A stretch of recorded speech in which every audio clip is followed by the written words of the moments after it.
4-ാം അധ്യായത്തിലെ പ്രധാന കഥാപാത്രങ്ങളായ യേശുക്രിസ്തുവിനെയും ശമര്യക്കാരുടെ സ്ത്രീയെയും ആസ്പദമാക്കി കുമാരനാശാൻ രചിച്ച ചണ്ടാല ഭിക്ഷുകി എന്ന കവിത പ്രചുര പ്രചാരം നേടിയിട്ടുണ്ട്. ശമരിയ പട്ടണത്തിൽ സുഖാർ എന്ന സ്ഥലത്ത് ഒരു ശമരിയ സ്ത്രീ വെള്ളം കോരുവാൻ വന്നു. വഴി നടന്ന് ക്ഷീണിച്ച യേശു ക്ഷീണം അകറ്റുവാനായി ആ സ്ത്രീയോട് ദാഹജലം ചോദിച്ചു. താൻ അധകൃതയായ സ്ത്രീയാണെന്നും തന്റെ കയ്യിൽ നിന്നും വെള്ളം കുടിക്കുന്നത് തെറ്റല്ലേ എന്നും ആ സ്ത്രീ യേശുവിനോട് ചോദിക്കുന്നു.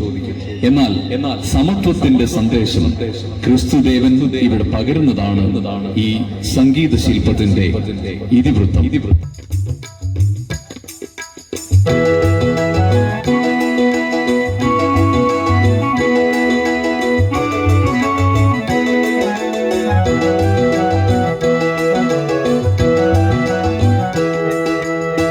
നട്ടുച്ച നേരത്ത് കിണറിന്റെ തീരത്ത് വെള്ളത്തിനായി ഞാൻ കാത്തിരിക്കൂ.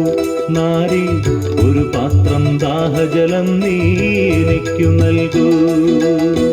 അയ്യയ്യോ നീയൊരു യൂദൻ, ഞാൻ ഇന്നൊരു ശമരായത്തി, ഞാൻ കോരിയ വെള്ളം തൊട്ടാൽ തീണ്ടലില്ലേ, ഞാൻ കോരിയ വെള്ളം തൊട്ടാൽ തീണ്ടലില്ലേ.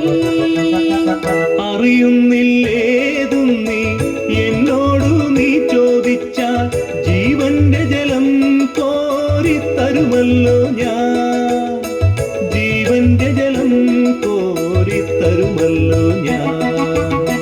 കയറില്ല പാളയമില്ല, നീ എങ്ങനെ വെള്ളം കോരും, ജീവന്റെ ജലം പിന്നെ എങ്ങനെ കിട്ടും, ജീവന്റെ ജലം പിന്നെ എങ്ങനെ കിട്ടും.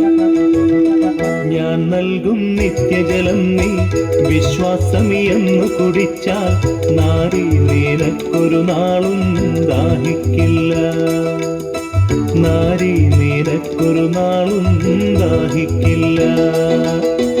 ആ ദിവ്യജലം നാഥാ നൽകേണമെനിക്കൊരു പാത്രം, വീണ്ടും ഞാൻ വെള്ളം കോരാൻ പോരണ്ടല്ലോ, വീണ്ടും ഞാൻ വെള്ളം കോരാൻ പോരണ്ടല്ലോ.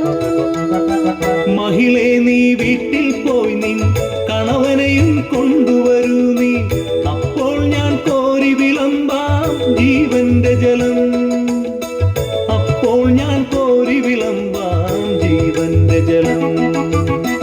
ഗുരുവേ നീ കോപിക്കരുതേ, വീട്ടിൽ ഞാൻ എന്തിനു പോകാം, എന്നില്ല സത്യമെനിക്കോ ഭർത്താവില്ല, എന്നില്ല സത്യമെനിക്കോ ഭർത്താവില്ല. നീ ചൊന്നതു സത്യം തന്നെ, കണവന്മാരഞ്ചുണ്ടായി, ഇപ്പോഴുള്ളവനോ നിന്റെ ഭർത്താവല്ല, ഇപ്പോഴുള്ളവനോ നിന്റെ ഭർത്താവല്ല. നിൻഹിതമെൻ ജീവചരിത്രം നീ എങ്ങനെ സർവമറിഞ്ഞു, ദൈവകരം തെളിവായി നിന്നിൽ കാണുന്നു ഞാൻ, ദൈവകരം തെളിവായി നിന്നിൽ കാണുന്നു ഞാൻ. മകളെ നീ ശങ്കിക്കണ്ട, ദൈവത്തിൻ പുത്രൻ തന്നെ നിൻ മുന്നിൽ നിൽക്കുന്നു, നീ അറിഞ്ഞുകൊള്ളുക, നിൻ മുന്നിൽ നിൽക്കുന്നു, നീ അറിഞ്ഞുകൊള്ളുക. നാഥാ നിൻ തിരുമൊഴി കേൾക്കാൻ ഭാഗ്യമെനിക്കെങ്ങിനെയുണ്ട്, തൃപ്പാദം വിശ്വാസമോടെ വണങ്ങിടുന്നേ, തൃപ്പാദം വിശ്വാസമോടെ വണങ്ങിടുന്നേ.